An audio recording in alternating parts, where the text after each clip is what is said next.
যে কথা বলছি সেই একই কথা আমরা সেদিনে বলেছিলাম, কিন্তু সেদিনে সেই ফ্যাসিস্ট সরকার বাবার জেলেদের কথা শোনেনি এবং বাবার ভূমিপুত্রদের কথা শোনেনি। আমাদেরকে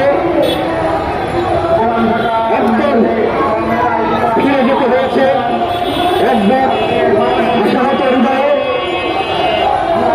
আজ আমরা আবার আশাবাদী হয়ে এখানে এসে দাঁড়িয়েছি, কারণ ইতিমধ্যেই ঘটে গেছে জুলাই অভ্যুত্থান এবং বৈষম্যহীনতার যে স্লোগান দেওয়া হচ্ছে, এই যে বৈষম্যহীন যে বার্তা, সেই বার্তার যারা নির্মাতা আমরা জানি।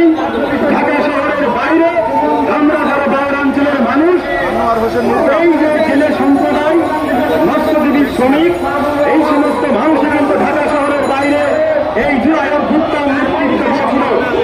এই মানুষই জুলাই অভ্যুত্থানের কারিগর। সেই মানুষগুলো তার আশা আকাঙ্ক্ষা নিয়ে এখানে এসে দাঁড়িয়েছে। এই মানুষগুলো বিশ্বাস করে তারা ঢাকা শহরে এসেছে।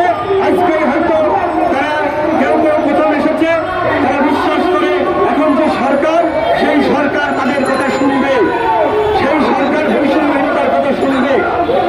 এই বাওয়ারের মালিক এই বাওয়ার জেলেরা, অথচ বছরের পর বছর রাষ্ট্র ব্যবস্থা, সরকার ব্যবস্থা তাদের কাছে ইজারা দেয়। কিভাবে ইজারা দেয়?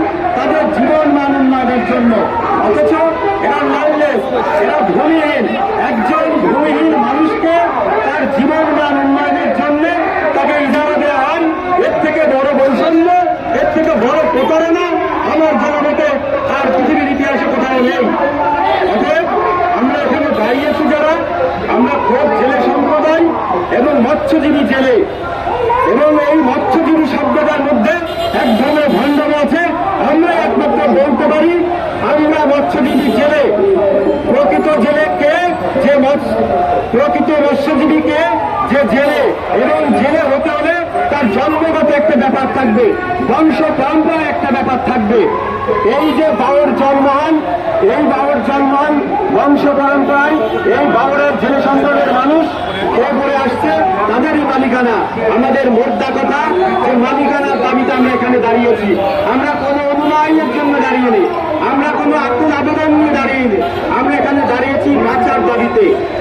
তো আমাদের